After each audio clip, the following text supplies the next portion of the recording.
This is a problem that men often have when they're dealing with women. Yeah. They leap to the problem solution phase. And they also do that in some ways to avoid, and this is what annoys women, because what the women want, and they don't even know this, but this is what the women want. Women are more sensitive to threat than men. Okay, so they're looking for predators. Now, predation detection it's an intuition. Anxiety is an intuition. Something's wrong. Okay, what? Well, then you guess, right? So imagine the threat system has sort of got something in its sights, but it's a sense that something's not right.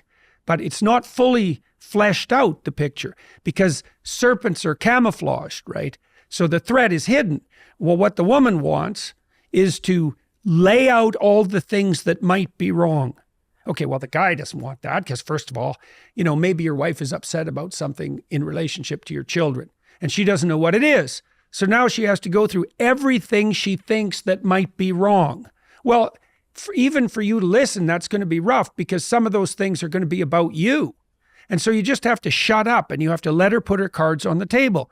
Understanding. Now, she has to do it in good faith, right? She can't be using that opportunity to skewer you. And so these things are tricky to manage, but you want to listen to her, lay all the cards on the table. Now, the advantage to that is now you know where all the hidden snakes are. Now, if you do that, what you'll find out, and so will she, is that most of the things that she's worried about, she's not actually worried about. She won't know that until she lays them out on the table and can see them. And then both of you can triangulate to the actual problem, and then you can negotiate a solution and offer help. But if you jump right to help, the reason you can't do that is because you probably have the problem wrong. There are technologies of listening. And so the first one is, don't assume that either you or the person who's talking knows what the problem is. It's so hard. Once you have the problem specified, you've solved like 95% of the problem. That diagnostic move is really hard. Are we sure we're addressing the most crucial issue? You have to have your sights focused right on the center point of the cross, right? Like in a gun sight. It's like, are we aiming at the right target? And then you can start negotiating problem solution. And but you can develop the patience to do that once you understand that initial act of listening is in itself the most helpful thing you can do. Just listen. And then how do you listen? Okay, so if I'm listening to you, there'll be times when what you're saying doesn't make sense. And so then I'll just say, well, you're saying this now, but you said this 5 minutes ago. And if you listen a lot, you can learn to track conversations across a very long span of time. And that's quite fun. You said this, but then you said this, and they seem contradictory to me. You're not accusing the person. You're saying, I see an inconsistency in the way you're formulating the problem.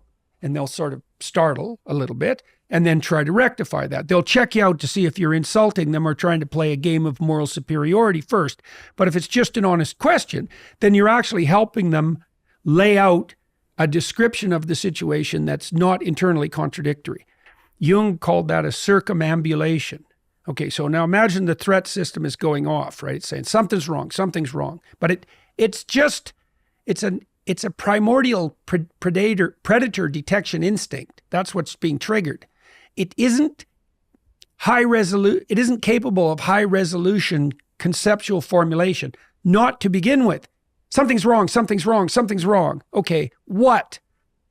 Maybe this. Okay, now what happens is the maybes circle and spiral, right? And as you lay them out, you spiral inward to the gist of the matter. So you're sitting there thinking, well, she's laying out her problems. Maybe you're getting defensive. Well, that's not true. That's an unfair accusation. So you're feeling on the spot. Plus you want to jump in with your solution because you want to show that you're bigger than the problem that she's showing, or maybe you're secretly attracted to her and you want to be a white knight. I mean, there can be 50 things. You're sitting there thinking about what you're going to say next because you want to play dominance, or maybe you think that's what you should do because you're a boss. And it's like, there's a lot of things that'll interfere with listening. But so you learn, you say, just shut up, ask stupid questions until the person that you're listening to has specified the problem. Now, if you're very fortunate, both of you will converge on that and it'll just become clear. Think, oh, you pointed this out. This is what that's really all about. Now, the person may be discovering too that they were resistant to that conclusion.